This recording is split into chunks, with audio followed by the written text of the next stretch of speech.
What's up, everyone? This is the TuneUp on the go. Man, I just had like the really greatest conversation with two strangers, man. I mean, this was great. This is probably one of the best conversations I had today.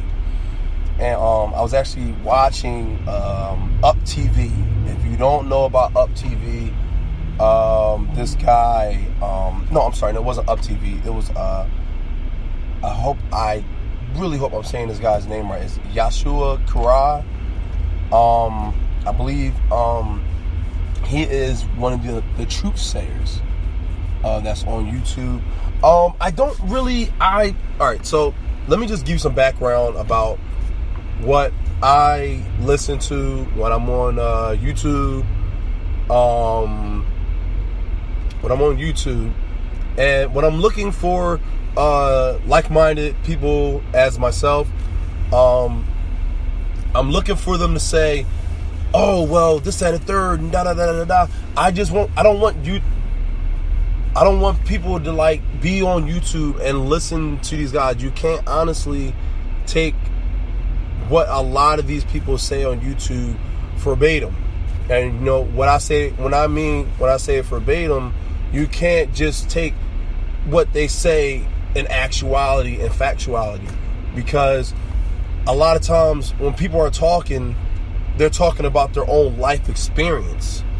So if you can't share their like-minded life experience, okay, or even somewhere that it may dovetail into a like-minded life experience with that person, then you honestly can't tell someone about a certain kind of life or a certain kind of living style situation that you're trying to either demonize or speculate on.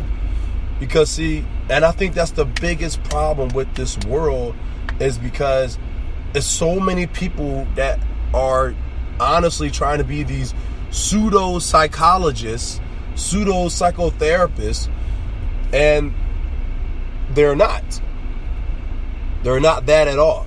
So just to wrap it up, I was talking to these two people, man. These guys, oh my goodness, man. It was like, it was so funny because like I told you before, I do Uber, and I'm sitting in the airport and I'm listening to Yeshua Kara, and he's like ripping into one of his listeners. Now, me personally, I don't think that you should do that, because if someone's listening to you, you shouldn't be that belligerent with them. Me personally, I would have probably came at it with just a little bit more finesse, but I understand the frustration that he gave off. I have the actual phone call conversation from the listener to him. Now, in no way, form, or fashion am I demonizing him. I like his material. I just think that he could have honestly went about it another way. So the girl was honestly she was just checking in. She was hearing him about how he was talking about the music industry and how Kanye West and Jay-Z and all these other guys, all the other rappers, how they sold their soul.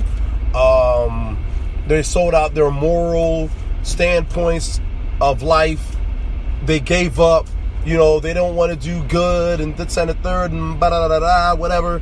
And so she called up almost immediately, and he said, "Oh, we gotta take a break. I have a caller. I don't really know. I mean, she's called before. Whatever. I don't know. I'm talking about the show right now. So if I'm speaking in third person as the person that's talking, just kind of flow with me a little bit. Like, I hope I don't lose you guys when I'm talking." So the girl calls the show, and she's like, "Yeah, I don't believe what you're saying. I believe that whatever you're saying is a lie, and you have yet to prove what you've been saying." So I said, okay, well, that's in one aspect true, because it only can't be proven because we don't know these celebrities personally. But there are hints. there are situations that come across with these celebrities where you can have a bit of a peek into their life. And honestly, if you never been in an entertainment field within this industry, you can't really comprehend what's going on.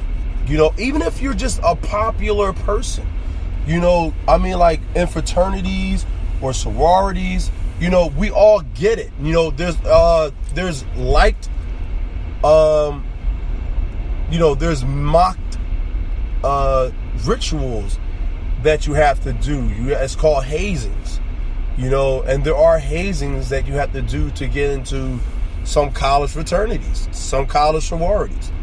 You know, there are hazing rituals that you have to go through.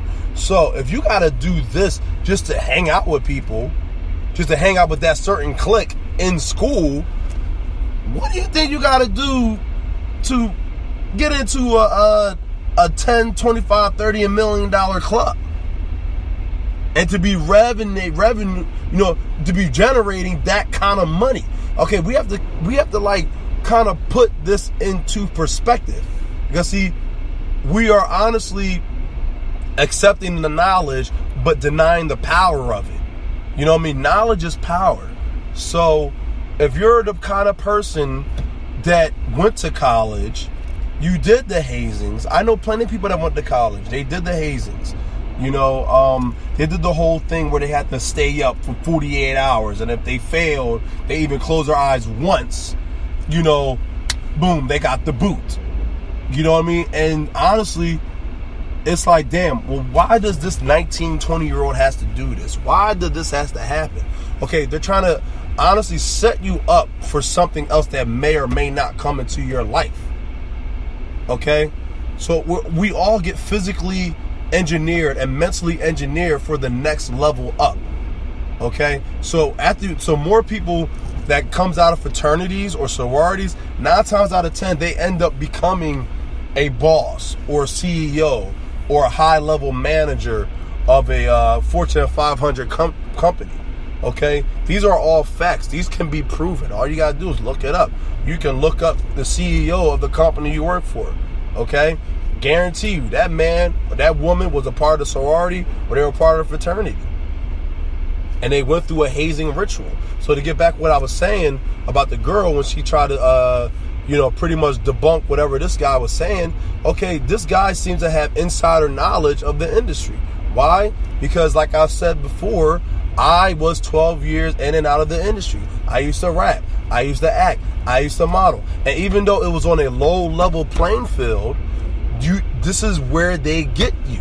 This is how they come to you. I've been approached. I've been propositioned, okay, by men and women. Okay? These are truth. These are facts. You know what I mean? And it's up to you to say, like, am I going to sell out for that? No. Hell no. I'm not going to do that. That's bullshit. Why would I sell out my innate moral standards, my spirituality? Why would I sell that out for just a few bucks? Okay? So no, you don't do it at that point, at the low level point. And if you don't do it at the low level, then congratulations, you are a human being. But you got a lot of people that sold out at a low level. Okay? You take Cardi B. You take Cardi B, for instance. You know what I mean? Cardi B, celebrated stripper, porn star, theories of her being a prostitute. I don't know. I don't know that woman. So I can't judge her from what she did before she came into the industry. Okay? We cannot judge her, you know, but we can hear what she has to say. We can talk about what she's saying.